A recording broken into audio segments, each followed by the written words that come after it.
नमस्कार संस्कृत रसिक हो. आपण मागच्या वेळेला बघितलं होतं की काव्यामध्ये 9 रस असतात. मग ते काय आपल्याला लक्षात ठेवायचे का कुठे लिहायचे? आपल्याला ते अनुभवायचे. रस म्हणजे भावना.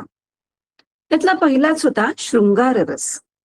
मग आता संस्कृतमध्ये होता तरी कसा हा शृंगार रस? प्रेम किंवा सौंदर्य हा दाखवणारा. आपण बघूच या काव्यामध्ये. पण आता ह्या वेळेला आपण फक्त हे ऐकायचं नाहीये. आपण हे नीट ऐकायचं आहे आणि शेवटी मी एखाद 2 प्रश्न विचारणार आहे.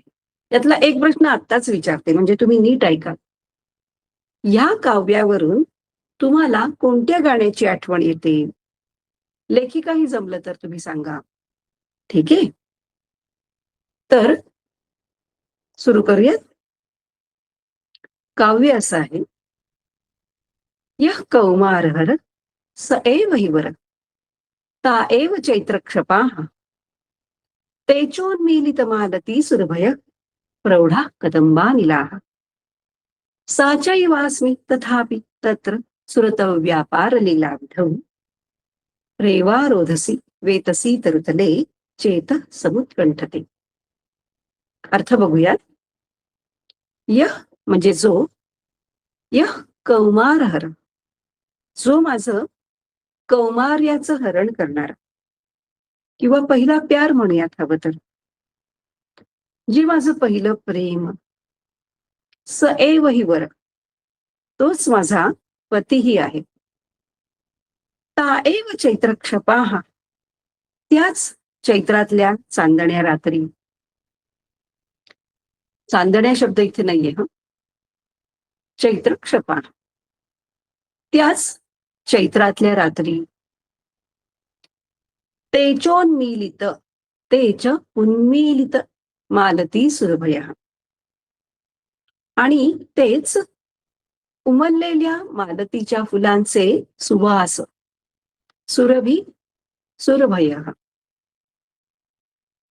प्रौढ कदंबानिलाः कदंबावरून येणारे अनिल वारे.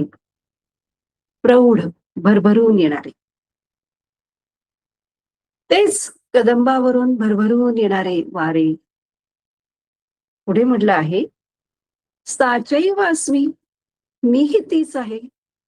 तथापि तरीही तत्र तिथे सुरतम व्यापार लीला विधौ प्रेमाच्या गोष्टींमध्ये रंगून जाण्यांमध्ये कुठे रेवा रोधसी.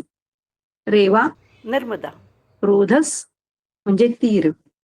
नर्मदेच्या तीरी आणि वेतसी तरुतले वेताच्या झाडाच्या खाली चेत समुत्कंठते मन अजूनही तितकंच उत्कंठित होतं. काय सुरेख आहे ना. शब्द किती हलके, किती सुंदर, भावनांनी मात्र भरभरून. असंच आहे संस्कृत मधलं हे सगळं जग. तर बघत राहूयात पदमेकम, ऑफबीट पदमेकम. आणि हो, प्रश्नांची उत्तरं द्यायची आहेत ना.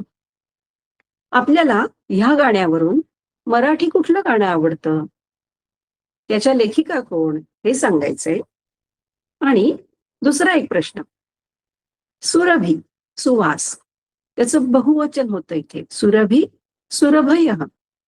अजून एक उदाहरण देते. कवी कवयः. आणि आता 2 प्रश्न. मुनी बहुवचन काय?